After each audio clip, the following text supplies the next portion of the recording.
बस कुछ देर की खामोशी है, फिर एक शोर आएगा। तुम्हारा तो सिर्फ वक्त आया है, हमारा दौर आएगा। ये जाकर उनसे कह दो जो कहते हैं तुझसे नहीं होगा, तू बोर्ड एग्जाम में 95% नहीं ला पाएगा। अब मैं कराऊंगा ऐसी तैयारी कि उन सब के मुंह पर हम ताला लगाएंगे जो कहते हैं तुझसे नहीं होगा, और कोई भी ऐसा काम है जो तुम नहीं कर सकते। आज के इस वीडियो में हम लोग लेकर आए हैं क्लास 12 हिंदी के उन सभी महत्वपूर्ण प्रश्नों को जो इस बार 22 फरवरी को आपके बोर्ड एग्जाम में आएंगे। देखिए स्टूडेंट, हिंदी एक ऐसा सब्जेक्ट है, एक स्कोरिंग सब्जेक्ट होता है जिसमें आप कम पढ़ाई करके भी बहुत अच्छा स्कोर कर सकते हैं, 95% प्लस मार्क ला सकते हैं। आज के इस वीडियो में मैं आपको हिंदी के पूरे हिंदी के महत्वपूर्ण प्रश्नों को एक ही वीडियो में बताने वाला हूं। बहुत ही इंपॉर्टेंट आज की ये क्लास है, और ये क्लास स्पेशली उन स्टूडेंट्स के लिए है जिनको 22 फरवरी को हिंदी का पेपर देना है। अगर इन क्वेश्चन को आप तैयार करके चले गए, ये 50 नंबर आपका क्लियर हो जाएगा, क्योंकि हम इस वीडियो में जो आपका हिंदी का खंड का होता है, पूरे खंड का को एक ही वीडियो में पढ़ेंगे। बहुत ही स्पेशल आज का ये वीडियो है। जो भी स्टूडेंट इस वीडियो को मिस करेगा उसको बाद में पछताना पड़ेगा, क्योंकि इसमें मैंने आपके लिए लेकर आया हूं, देखिए क्लास 12 हिंदी के 7 टॉपिक्स को एक ही वीडियो में। और मैं इस वीडियो में उन क्वेश्चन को लेकर आया हूं जो आपके बोर्ड एग्जाम में हर साल पूछे जाते हैं और इस बार भी पूछे जाएंगे। और जिनको जिनको कंफ्यूजन है सर कौन कौन से बहुविकल्पीय प्रश्न इंपॉर्टेंट है, अभी मैं बताऊंगा top most important objective question Hindi के। फिर हम पढ़ेंगे महत्वपूर्ण गद्यांश को, 10 नंबर का ये आता है स्टूडेंट, इसको हम पढ़ेंगे। ठीक है, कैसे आपको बोर्ड एग्जाम में गद्यांश सॉल्व करना है। अब समय नहीं है, सो रहे हो तो जाग जाओ, क्योंकि नहीं जागे भैया तो फिर जाग नहीं पाओगे। अपने मोहल्ले से अपने सिटी से जाओगे, लोग कहेंगे ये देखो भैया फेल हो गया। तो ऐसी नौबत ना आने पाए, क्योंकि हिंदी एक ऐसा सब्जेक्ट है अगर इसमें फेल तो सब में फेल और खत्म हो गया आपका खेल। ठीक है, तो ध्यान से समझिए। उसके बाद में हम पढ़ेंगे महत्वपूर्ण पद्यांश, 10 नंबर का आता है। फिर एक लेखक का जीवन परिचय पढ़ेंगे, ऐसे लेखक का जीवन परिचय पढ़ेंगे जो हर साल आपके बोर्ड एग्जाम में आते हैं। ध्यान से देखिएगा इस वीडियो को, एक भी मिनट मिस नहीं करना, क्योंकि ऐसा वीडियो आपको ना तो पूरे यूट्यूब पर कभी मिला है और ना ही मिलेगा। सारे टॉपिक एक ही वीडियो में मैं पढ़ाऊंगा, ठीक है, यूट्यूब पर पहली बार। उसके बाद में देखिए कवि का जीवन परिचय, 5-5 नंबर का लेखक और कवि का जीवन परिचय आता है। फिर हम एक कहानी को पढ़ेंगे, देखिए पंचलाइन और बहादुर कहानी आपके एग्जाम के लिए बहुत ज्यादा इंपॉर्टेंट है, उसको पढ़ेंगे। और लास्ट में खंड काव्य जो आपके जिला वाइज होता है। ठीक है, तो ये सारे टॉपिक्स हम आज के इस वीडियो में कवर करेंगे। वीडियो थोड़ा सा लॉन्ग हो सकता है, लेकिन अब छोटी छोटी क्लासेज 10 मिनट 15 मिनट का क्लास लेने से कुछ नहीं होने वाला। अब आपको आधे घंटे 1 घंटे की क्लास लेनी पड़ेगी, तभी आप अच्छा स्कोर कर पाएंगे। तो टाइम वेस्ट हम नहीं करेंगे, बस इस वीडियो को लाइक कीजिएगा, चैनल पर नए चैनल को सब्सक्राइब कर लीजिएगा। पहले हम स्टार्ट करते हैं हिंदी के बहुविकल्पीय प्रश्नों को, जो बहुत ही ज्यादा इंपॉर्टेंट है आपके बोर्ड एग्जाम के लिए। कॉपी पेन ले लीजिए, बैठ जाइए, सारी चीजें मैं आपको प्रोवाइड करा रहा हूं, जो भी मैं पढ़ा रहा हूं इसका नोट्स भी मैं दे रहा हूं। आप हमारा शुभम लेक्चर ऐप डाउनलोड कर लीजिए, वहां पे आपको सारी सुविधाएं भी दी जा रही हैं। तो चलिए स्टार्ट करते हैं। सबसे पहले हम पढ़ेंगे हिंदी के बहुविकल्पीय प्रश्नों को। हम सब कुछ स्टेप बाय स्टेप पढ़ेंगे, आपको सिर्फ कॉपी पेन ले लेना है, ध्यान से जो मैं कह रहा हूं उसको समझना है, क्योंकि आज का ये वीडियो बहुत इंपॉर्टेंट है। देखिए बहुविकल्पीय प्रश्न जो आपके बोर्ड एग्जाम में आता है वो 10 नंबर का आता है, और 10 नंबर अगर आप अचीव कर लेंगे आपका 2% बढ़ जाएगा आपके एग्जाम में। हिंदी आपके परसेंटेज को इंक्रीज करता है, बिल्कुल भी हल्के में हिंदी को आपको नहीं लेना है। सबसे पहला क्वेश्चन देखिए, कविता में 4 चांद लगाने वाली शक्ति है, यानी कि कौन सी शक्ति है इनमें से जो कविता में 4 चांद लगा देती है। ठीक है, देखिए का है अभिधा, खा है लक्षणा, गा है व्यंजना और घा है तात्पर्य। तो भैया जो व्यंजना है ये कविता में 4 चांद लगाने वाली शक्ति है, यानी कि अगर कविता में व्यंजना का यूज किया गया हो तो कविता और भी अच्छी हो जाती है। ठीक है, 4 चांद लगाने का मतलब उसको और ज्यादा इंप्रूव करना। ठीक, दूसरा देखिए, आल्य खंड का दूसरा नाम क्या है? आल्य खंड का दूसरा नाम बताइए। ये आदिकाल के क्वेश्चंस हैं। का है बीसल देव, खा है परमाल राशो, गा है भूमार राशो और घा है हम्मीर राशो। तो देखिए परमाल राशो इसका सही आंसर होगा। जिसको जिसको आंसर पता है कमेंट बॉक्स आपके लिए है, कमेंट करते हुए चलिए। हम कमेंट पढ़ते हैं और कमेंट में जब देखेंगे कि आप लोग अच्छे से पढ़ रहे हैं, आंसर दे रहे हैं भाई, तो मुझे भी लगेगा हाँ अच्छा रिस्पॉन्स आ रहा है हमारे स्टूडेंट की तरफ से। ठीक है, आप लोग अच्छी तैयारी कर रहे हैं। तो ये 2 क्वेश्चन समझ में आ गए। एक एक क्वेश्चन ध्यान से समझिएगा। अभी तो ये ट्रेलर है, पिक्चर अभी बाकी है मेरे दोस्त, मूवी वाला पिक्चर नहीं, वो सब अब छोड़ दो, अवॉइड कर दो सोशल मीडिया को जो आपके टारगेट में बाधा बन रही है, उसको अवॉइड कर दीजिए और ले लीजिए बुक। ठीक है, जो भी हो आपका बुक हो, उसी को आप देखिए, उसी को पढ़िए, उसी से अब काम होगा। जो भी टाइम बचा है वो सिर्फ बुक ही आपका साथ देगा, ना तो कोई मूवी देगी और ना तो आपको इंस्टाग्राम देगा, ना फेसबुक देगा, ना व्हाट्सएप देगा। इनको यूज करना कम कर दीजिए। यूट्यूब आप यूज कीजिए, लेकिन आप अपने फायदे के लिए यूज कीजिए। आपको पढ़ाई करनी है, बिल्कुल फ्री आप कोर्स आप पढ़ रहे हैं, ठीक है, वो आपका बेनिफिट करा रहा है और आपको बोर्ड एग्जाम में इंप्रूवमेंट दिलाएगा, परसेंटेज को इंक्रीज करेगा, तो उसको यूज कीजिए, फालतू की चीजें अवॉइड कीजिए। तीसरा देखिए, कौन सी रचना वीर गाथात्मक नहीं है? इसमें से कौन सी रचना है जो वीर गाथात्मक नहीं है? देखिए, का है परमाल राशो, खा है विद्यापति पदावली, गा है पृथ्वीराज राशो और घा है बीसल देव राशो। तो देखिए, विद्यापति पदावली जो है ये वीर गाथात्मक रचना नहीं है, मतलब इसमें वीर गाथा का वर्णन नहीं किया गया है। ठीक है, तो ये आपका खा वाला ऑप्शन सही होगा। हो सकता है कि आप में से बहुत सारे स्टूडेंट हो जिनका आंसर पता हो, जिनको, तो आप लोग कमेंट बॉक्स में आंसर देते चलिएगा। चौथा क्वेश्चन देखिए, विद्यापति के पदों में कहीं कहीं पुट है, मतलब विद्यापति जो है इनके पदों में कहीं कहीं पुट है। किसकी? का है श्रृंगार का, खा है भक्ति का, गा है नीति का, घा है प्रशस्ति का। तो खा ऑप्शन सही होगा, भक्ति का। विद्यापति जी के पदों में, ठीक है, कहीं कहीं भक्ति का पुट है। ठीक है, नेक्स्ट क्वेश्चन देखिए, क्वेश्चन नंबर 5। ये सारे क्वेश्चन आप लोग कहेंगे सर जी ये सब क्वेश्चन तो हमने जल्दी देखा नहीं है। तो देखिए, एग्जाम में एग्जामिनर वही क्वेश्चन देता है जो आपने कम पढ़ा होगा या फिर हो सकता है ना पढ़ा हो, क्योंकि उसका काम है कि आपको थोड़ा सा कंफ्यूज करता है, इसीलिए क्वेश्चन को घुमा फिरा कर देता है। बहुत इजी दे देगा तब तो वो तो आप 5-6 के बच्चे हो गए, आप 12th में है तो आपको माइंडसेट अपना लगाना है। ठीक है, 5 नंबर देखिए, हिंदी का प्रथम कवि किसको माना जाता है? बहुत ही इंपॉर्टेंट क्वेश्चन है, ट्रेंडिंग में। ठीक है, बताइए हिंदी का प्रथम कवि किसको माना जाता है? का है सबरपा, खा है सरहपा, गा है लुईपा, घा है कणहपा। आप लोग कहेंगे सर ये कैसा नाम है? ये कवियों के नाम है। हमने जयशंकर प्रसाद जी को सुना, महादेवी वर्मा जी को सुना, वासुदेव शरण अग्रवाल जी को सुना। ये कणहपा, सरहपा, सबरपा, लुईपा, ये कैसा नाम है? देखिए, ये आदिकाल के कवियों का नाम है। ठीक है, नाम तो नाम होता है, तो इसका राइट आंसर होगा सरहपा। हिंदी का प्रथम कवि जो है सरहपा जी को माना जाता है। क्वेश्चन नंबर 6, हिंदी साहित्य के आदिकाल के लिए सिद्ध सामंत काल नाम किसने दिया? मतलब हिंदी साहित्य का जो आदिकाल है उसको सिद्ध सामंत काल किसने कहा? ये नाम किसने दिया? भाई किसी ना किसी ने तो नाम दिया ही होगा। जैसे हम लोग पैदा हुए तो हम लोगों का नाम हमारे माता पिता या पंडित जी ने दिया। ठीक है, तो नाम इसका भी किसी ने दिया होगा। कहा है राहुल सांकृत्यायन ने, खा है रामचंद्र शुक्ल ने, गा है राम कुमार वर्मा ने और घा है डॉक्टर नगेंद्र ने। तो राहुल सांकृत्यायन जी ने हिंदी साहित्य के आदिकाल के लिए सिद्ध सामंत काल दिया।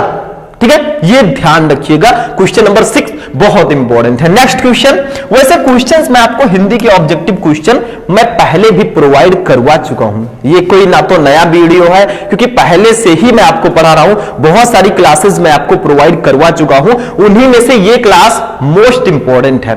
7 नंबर, हिंदी का प्रथम महाकाव्य माना जाता है किसको? हिंदी का प्रथम महाकाव्य माना जाता है। का है रामचरितमानस, खा है पद्मावत, गा है पृथ्वीराज रासो, घा है रामचंद्रिका। बताइए हिंदी का प्रथम महाकाव्य किसको माना जाता है? तो वो है पृथ्वीराज रासो। इसको हिंदी का सबसे पहला महाकाव्य माना जाता है।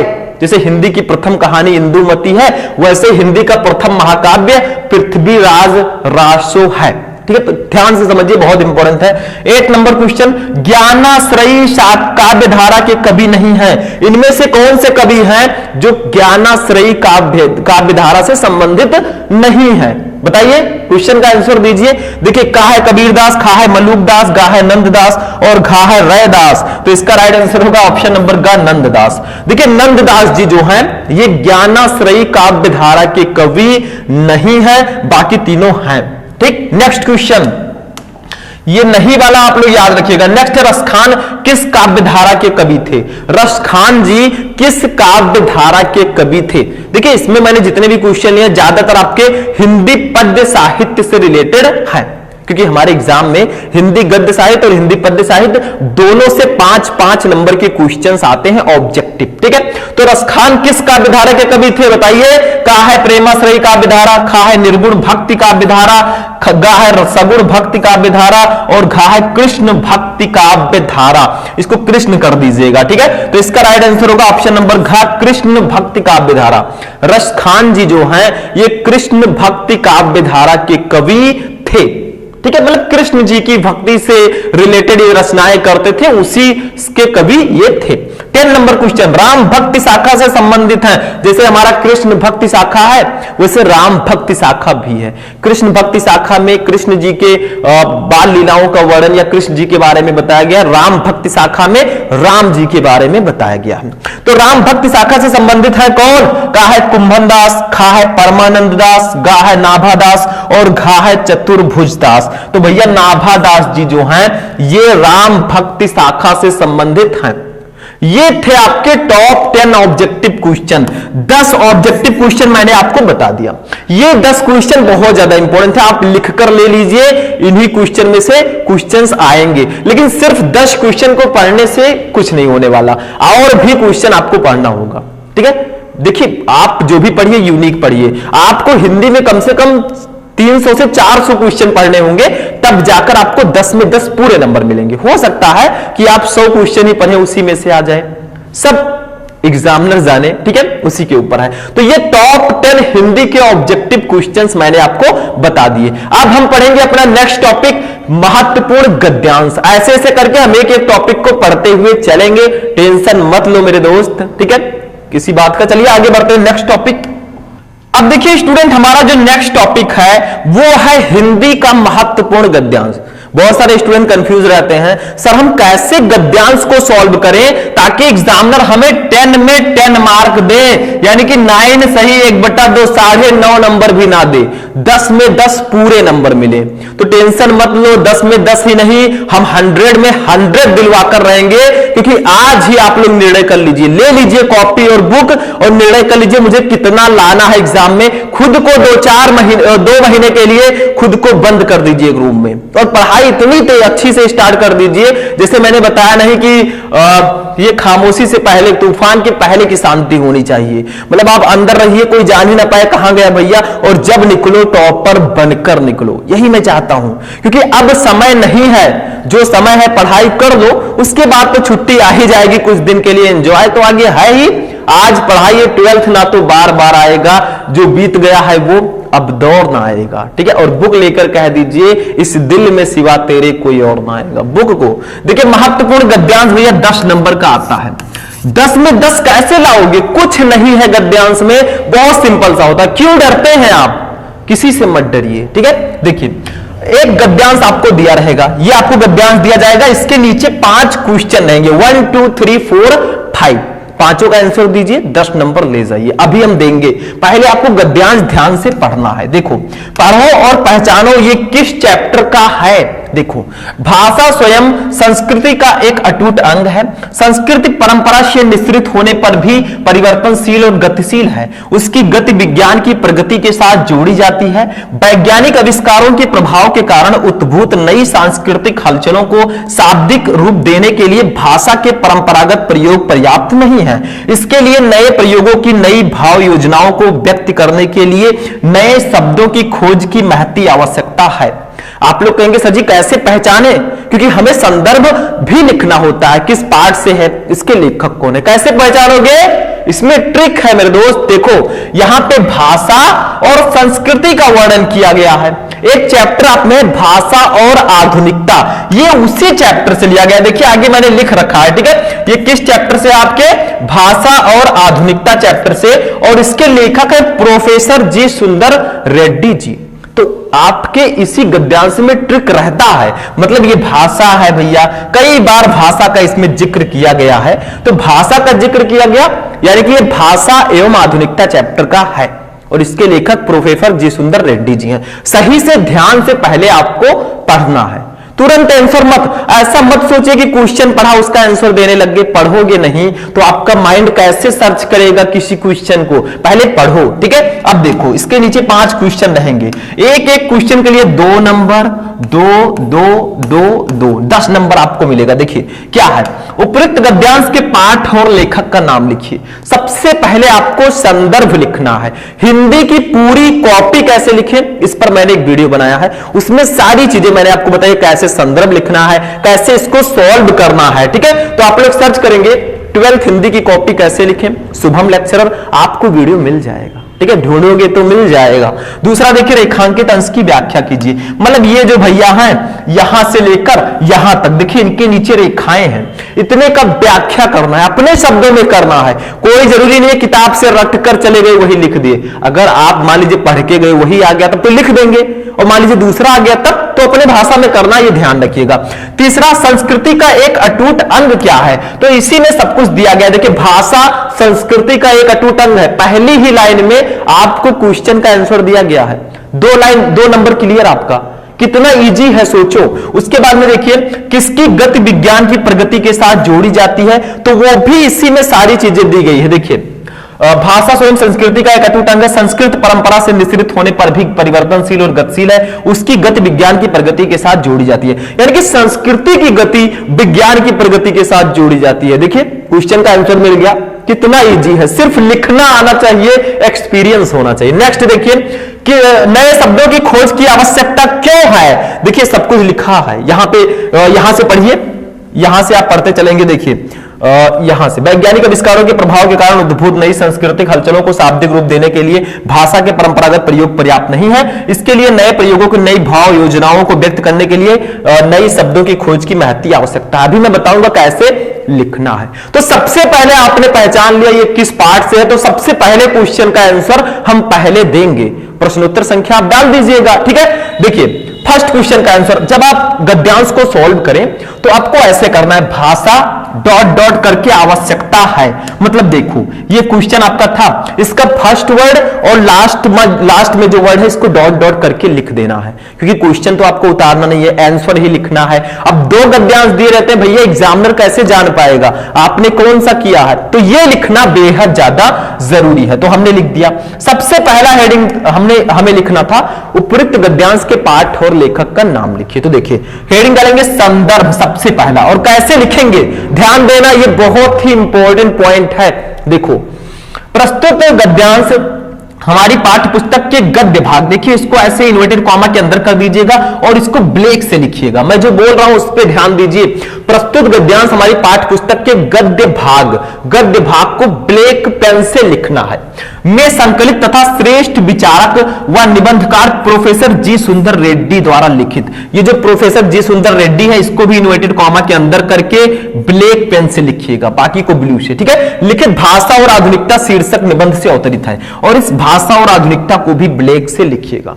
मतलब जो मेन पॉइंट है उसको ब्लैक पेन से लिखिएगा, हो सके तो अंडरलाइन कर दीजिएगा। जितना अट्रैक्टिव आप कॉपी लिखेंगे उतना अच्छा नंबर आपको मिलेगा, ये ध्यान रखना, ठीक है। तो संदर्भ में यही लिखना है, 2 नंबर ये कंप्लीट है, ऐसे एग्जामिनर देगा 2, ठीक है। मतलब प्रस्तुत गद्यांश हमारी पाठ्य पुस्तक के गद्य भाग में संकलित तथा श्रेष्ठ विचारक व निबंधकार प्रोफेसर जी सुंदर रेड्डी द्वारा लिखित भाषा और आधुनिकता शीर्षक निबंध से अवतरित है।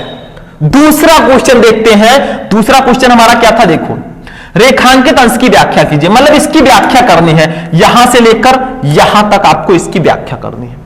क्या लिखा है, वैज्ञानिक आविष्कारों के प्रभाव के कारण उद्भूत नई सांस्कृतिक हलचलों को शाब्दिक रूप देने के लिए भाषा के परंपरागत प्रयोग पर्याप्त नहीं है, इसके लिए नए प्रयोगों की, नई भाव योजनाओं को व्यक्त करने के लिए नए शब्दों की खोज की महती आवश्यकता है। अपनी भाषा में लिखा है मैंने, देखो कैसे लिखोगे, 2 नंबर कंप्लीट। भाषा में जो प्रयोग प्राचीन काल से चले आ रहे हैं वो नए सांस्कृतिक परिवर्तनों को व्यक्त करने में समर्थ नहीं है। नित्य प्रति संस्कृति में हुए परिवर्तनों को भाषा द्वारा व्यक्त करने के लिए भाषा में नए नए प्रयोगों, नए नए शब्दों की खोज का कार्य होना बहुत आवश्यक है, जिससे बदलते हुए नए भावों को उचित रूप से व्यक्त किया जा सके। थोड़ा सा चेंज करके मैंने अपनी भाषा में लिख दिया, 2 नंबर कंप्लीट। इसमें भैया ये हिंदी का इंग्लिश का हिंदी टू इंग्लिश ट्रांसलेशन नहीं है कि आपने रेखांकित अंश का मतलब उसको इंग्लिश में ट्रांसलेट करो, वो नहीं है भैया। हिंदी का हिंदी में ही लिखना होता है, कुछ नया करके, थोड़ा बहुत चेंज करके एग्जामिनर नंबर देते चला जाएगा।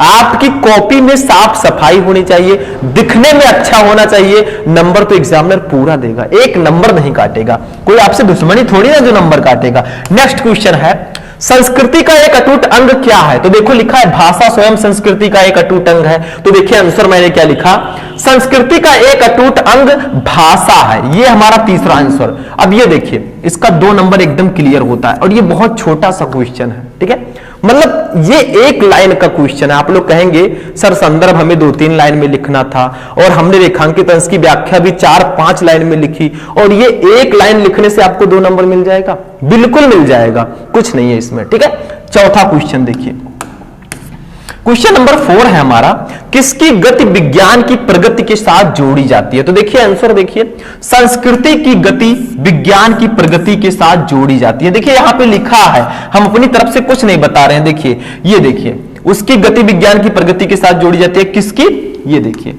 संस्कृति के बारे में कहा गया था, तो इसी की गति विज्ञान की प्रगति के साथ जोड़ी जाती है।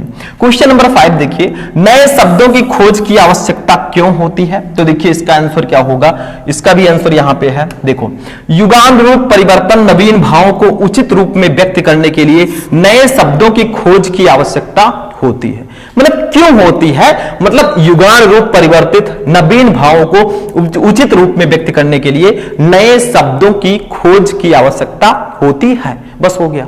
ऐसे ही 5 क्वेश्चन रहेंगे, पांचों का हमने आंसर दिया। एक क्वेश्चन के लिए 2 नंबर, 5 क्वेश्चन के लिए 10 नंबर ऐसे एग्जामिनर दे देगा। कुछ नहीं है इसमें, डरते क्यों हो? किसी से डरना नहीं है, हमेशा खुद को स्ट्रांग बनाओ। ऐसा नहीं है कि आप जा रहे हो, जैसे क्लास में बहुत सारे स्टूडेंट होते हैं, कुछ लोगों को कुछ भी नहीं आता, बहुत अच्छे से पढ़ाई नहीं करते, फिर भी वो आगे वाले बेंच पर बैठते हैं, और कुछ लोग टॉपर होते हैं वो पीछे बैठते हैं। तो आप खुद को ऐसा रखिए कि टीचर पूछ भी लेगा तो हम देंगे, जवाब देंगे, चाहे जैसा दें, ठीक है, चाहे थोड़ा सा गलत ही देंगे लेकिन देंगे। तो खुद को स्ट्रांग बनाओ। आप उस पोजीशन पर भले ही ना हो, लेकिन उस पोजीशन पर आप खुद को दिखाओ। आप देखो, मान लीजिए आपने कम पढ़ाई की है, एग्जाम के दिन आप 3 घंटे 15 मिनट अच्छे से कॉपी लिख ले गए किसी तरह, नंबर आपको पूरा मिलेगा, ठीक है। और किसी ने बहुत अच्छी पढ़ाई की हो, एग्जाम के दिन वो अच्छे से ना लिख पाए, छूट जाए, तो उसका नंबर कम हो जाएगा।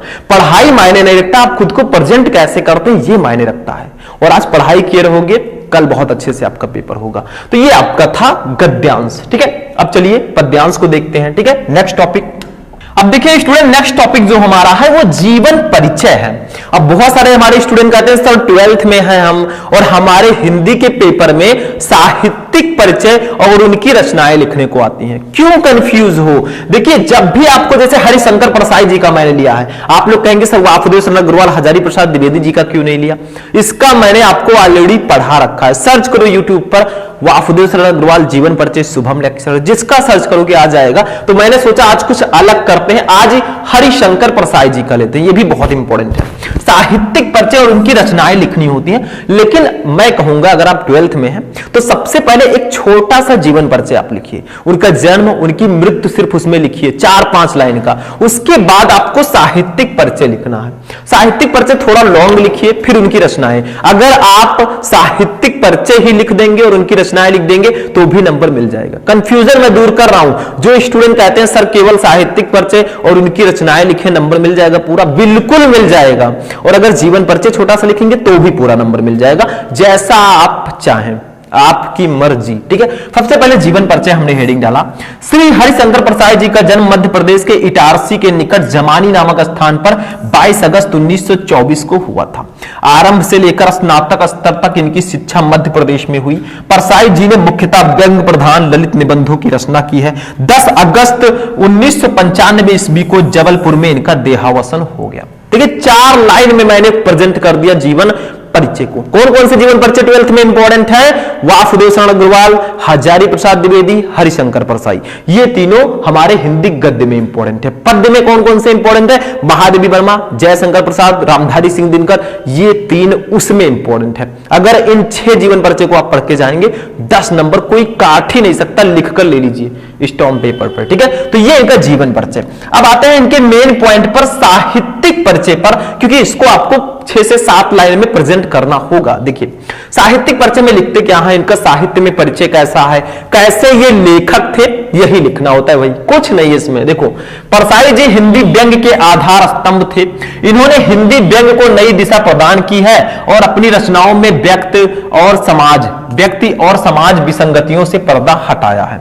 विकलांग शब्दों का दौर ग्रंथों पर इन्होंने साहित्य अकादमी पुरस्कार प्राप्त हुआ। इसके अतिरिक्त उत्तर प्रदेश हिंदी साहित्य संस्थान तथा मध्य प्रदेश कला परिषद द्वारा भी इन्हें सम्मानित किया गया।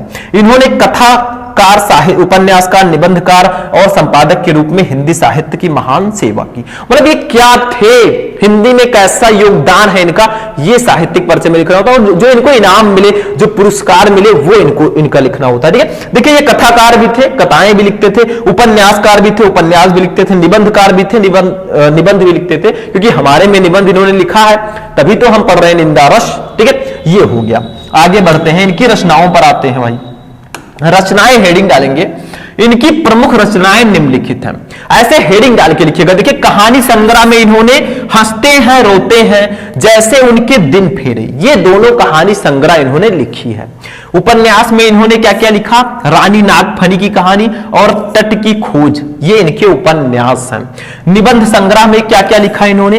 तब की बात और थी, भूत के पांव पीछे, बेईमान की परत, पगडंडियों का जमाना, सदाचार का ताबीज, शिकायत मुझे भी है और अंत में, ये इनके निबंध संग्रह हैं। तो ऐसे रचनाएं हेडिंग डाल के हेडिंग वाइज लिखेंगे, बहुत ही अट्रैक्टिव दिखेगा, फुल में फुल मार्क्स आपको मिलेंगे। कंफ्यूज बिल्कुल मत रहिए। तो इस तरह से अगर किसी भी लेखक का जीवन परिचय लिखेंगे आपको 5 में 5 नंबर मिलेंगे। चलिए कवि की ओर चलते हैं। लेखकों को हमने ले लिया, तो कवियों को कैसे ड्रॉप कर सकते हैं? हमने लिया है महादेवी वर्मा जी को, और महादेवी वर्मा जी बहुत ही फेमस कवित्री हैं। इनका साहित्यिक परिचय हम पढ़ेंगे। भैया ये हर साल आता है एग्जाम में, तैयार कर लेना, नहीं तो बाद में पछताना पड़ेगा कि सर आपने बताया ही नहीं। सारी चीजें मैंने बताई है, सिर्फ आप लोग सर्च करके देखते नहीं है, गलती आप ही की है। जीवन परिचय में देखिए क्या लिखना है आपको। पहले छोटा सा, महादेवी वर्मा का जन्म फर्रुखाबाद के एक शिक्षित कायस्थ परिवार में सन 1907 ईस्वी में होलिका दहन के दिन हुआ था। इनके पिता श्री गोविंद प्रसाद वर्मा भागलपुर के एक कॉलेज में प्रधानाचार्य थे। महादेवी जी ने घर पर ही चित्रकला तथा संगीत की शिक्षा भी प्राप्त की। 11 सितंबर 1987 ईस्वी को इस महान लेखिका का स्वर्गवास हो गया। बस इतना सा लिखिए, इनका जन्म, इनके पिता का नाम, इनकी मृत्यु, काम खत्म। ये जीवन परिचय। मेन जो हमारा प्रोसेस है वो साहित्यिक परिचय। देखिए साहित्यिक परिचय हेडिंग डालेंगे, श्रीमती महादेवी वर्मा का मुख्य रचना क्षेत्र काव्य है, यानी कि ये ज्यादातर काव्य रचनाएं ही करती थी। इनकी गद्य रचनाएं भी अभी मैं बताऊंगा। इनकी गणना छायावादी कवियों की बृहद चतुष्टयी में होती है। बृहद चतुष्टयी का मतलब जिसमें जयशंकर प्रसाद जी, निराला जी, ठीक है, ऐसे ऐसे 4 कवि थे, उनमें इनकी रचना होती है। जयशंकर प्रसाद जी, निराला जी, ठीक है, ऐसे ऐसे, और महादेवी वर्मा जी खुद भी थी, ठीक, तो उनमें इनकी होती है गिनती। इनके काव्य में वेदना की प्रधानता है। भाई वेदना का वर्णन किया गया है। काव्य के अतिरिक्त इनकी बहुत सी श्रेष्ठ गद्य रचनाएं भी हैं, मतलब इन्होंने गद्य रचनाएं भी लिखा। कोई ये नहीं कह सकता कि ये सिर्फ कवित्री ही थी, ये लेखिका भी थी, ठीक है। इन्होंने प्रयाग में साहित्यकार संसद की स्थापना करके साहित्यकारों का मार्गदर्शन भी किया। चांद पत्रिका का संपादन करके इन्होंने नारी को अपनी स्वतंत्रता और अधिकारों की प्रति सजग भी किया है। इन्होंने चांद नामक पत्रिका का भी संपादन किया और उसका संपादन करके इन्होंने नारी को अपनी स्वतंत्रता और अधिकारों के प्रति सजग भी किया। ठीक, जो हमारी नारियां हैं, मारे छोरियां किसी छोरों से कम है कि सुना होगा आपने, ठीक है, दंगल मूवी में। तो ये आपका हो गया। नेक्स्ट क्वेश्चन देखिए, रचनाएं। रचनाओं में देखिए महादेवी वर्मा जी का प्रमुख रचनाएं इस प्रकार है, मतलब इनकी रचनाएं काव्य रचना और गद्य रचना, इतनी ही रचनाएं हैं। लेकिन जो भी है सटीक है। जैसे कुछ चीजें होती हैं, कोई बहुत ज्यादा मात्रा में पढ़ लेता है, 15-15 घंटे वो पढ़ाई करता है, और कोई स्टूडेंट सिर्फ दिन में 6 घंटे 7 घंटे पढ़ता है और टॉपर 6 से 7 वाला बनता है। क्यों?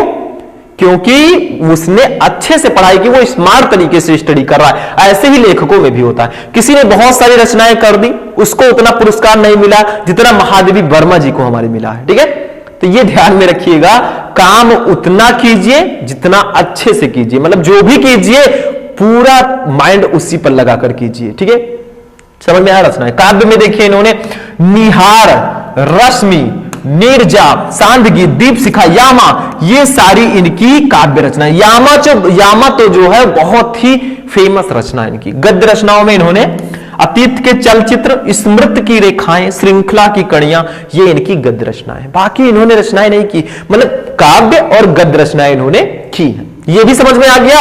चलिए आगे बढ़ते हैं, कहानी को पढ़ते हैं। ठीक, नेक्स्ट टॉपिक। अब देखिए स्टूडेंट, हमारा जो नेक्स्ट टॉपिक है वो है कहानी।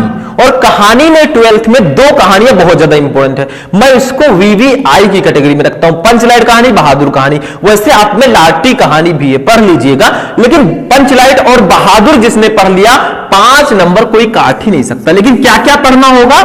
पंचलाइट कहानी में उसका उद्देश्य और सारांश पढ़ना है, बहादुर कहानी में भी उसका उद्देश्य और सारांश पढ़ना है, मतलब उसका मीनिंग और पर्पस। ठीक, देखो बहादुर कहानी का सारांश हम इस क्लास में पढ़ेंगे। बहुत ही इंटरेस्टिंग कहानी है। बहादुर 12 से 13 साल का लड़का होता है, घर छोड़कर दूसरे के यहां नौकरी करने आता है। फिर उसके साथ पहले तो बहुत अच्छा व्यवहार किया जाता है, बाद में उसको मारा पीटा जाता है, गाली गलौज की जाती है। फिर बहादुर घर छोड़कर चला जाता है। फिर जिसके यहां वो काम कर रहा था वो लोग बहुत ज्यादा पछतावा करते हैं। कहानी खत्म।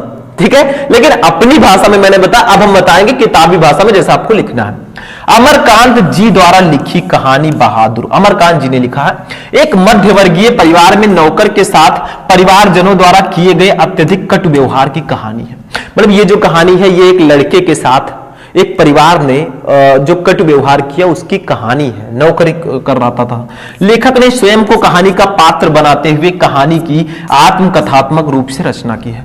मतलब लेखक जी ने खुद को कहानी का एक पात्र बनाया है और इस कहानी की रचना की है। देखो क्या होता है, अपने से संपन्न रिश्तेदारों के घर नौकर द्वारा जुटाई सुविधा एवं शान को देखकर लेखक की पत्नी निर्मला, जो लेखक है अमरकांत जी, वो खुद उस कहानी में है एज अ पात्र। ठीक है, तो उसको देखकर, मतलब दूसरों के घर, रिश्तेदारों के घर या दूसरों के घर नौकर को देखकर लेखक की पत्नी निर्मला भी स्वयं भी एक नौकर रखना चाहती है। वो भी सोचती है, अरे मेरे रिश्तेदारों के यहाँ नौकर है भाई, हमारे यहाँ भी नौकर होना चाहिए। हमारे पड़ोसियों के यहाँ नौकर है, हमारे यहाँ भी नौकर होना चाहिए।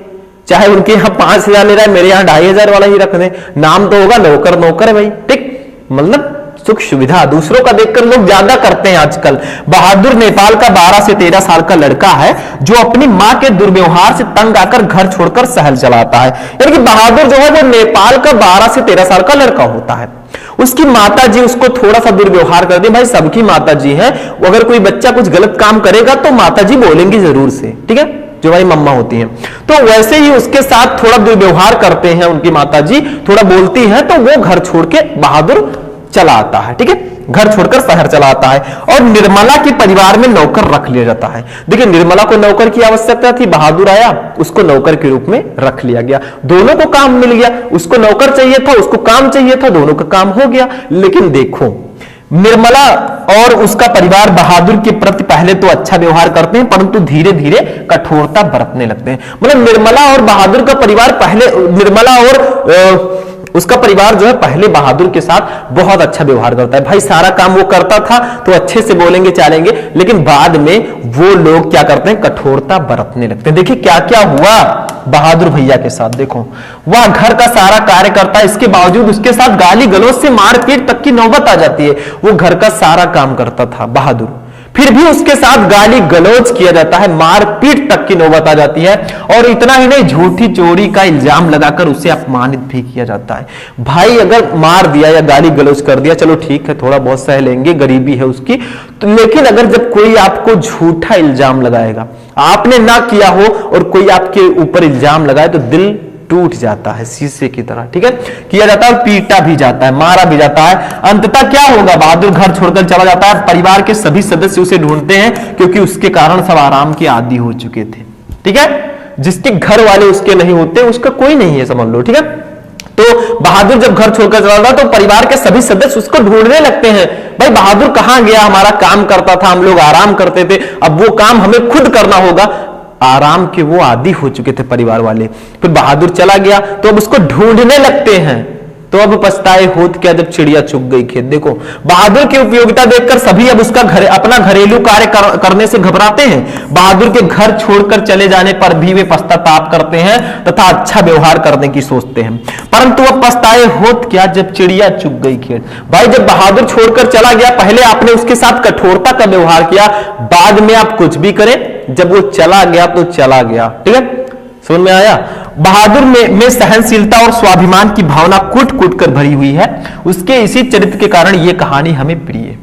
जो बहादुर है, देखिए सिंपल भाषा में अगर कहानी समझा जाए तो बहादुर जो है, मतलब निर्मला जो है, वो दूसरों के यहाँ नौकर को देखकर खुद भी एक नौकर रखना चाहती है। भाई इच्छा तो आएगी। बहादुर 12 से 13 साल का नेपाल का लड़का है, वो अपनी माता जी के व्यवहार से, दुर्व्यवहार से तंग आकर शहर चला आता है। निर्मला को नौकर की जरूरत होती है, उसके यहाँ नौकरी करने लगता है। पहले तो बहादुर को खूब अच्छे से रखा जाता है, प्यार से। बाद में क्या होता है, उसके साथ गाली गलौज मारपीट तक की नौबत आ जाती है और उसके ऊपर झूठी चोरी का इल्जाम भी लगाया जाता है। फिर बहादुर घर छोड़कर चला जाता है। परिवार वाले उसको ढूंढते हैं, लेकिन अब पछताए होत के जब चिड़िया चुग गई खेत, ठीक है। तो ये आपका हो जाएगा भैया कहानी।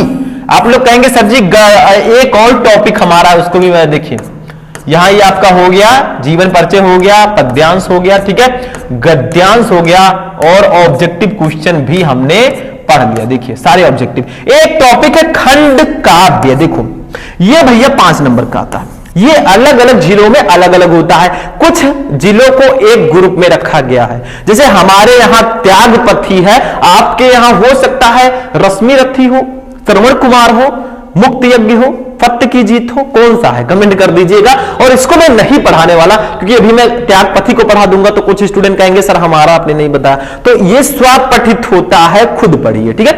तो आज का ये क्लास यहीं पर फिनिश होगा। बहुत ही इंटरेस्टिंग क्लास था। कैसा लगा आपको आज का ये वीडियो कमेंट करके बताइएगा। इस वीडियो को आप लोग लाइक कीजिएगा, चैनल पर नए चैनल को सब्सक्राइब कर लीजिएगा। ऐसे अगर भैया तैयारी करोगे, ऐसी क्लासेस को आप ज्वाइन करोगे तो बेशक आप टॉपर बनकर आओगे। तो आज का क्लास यहीं पर फिनिश होगा। मिलेंगे हम नेक्स्ट वीडियो में नेक्स्ट टॉपिक के साथ। तब तक के लिए जय हिंद।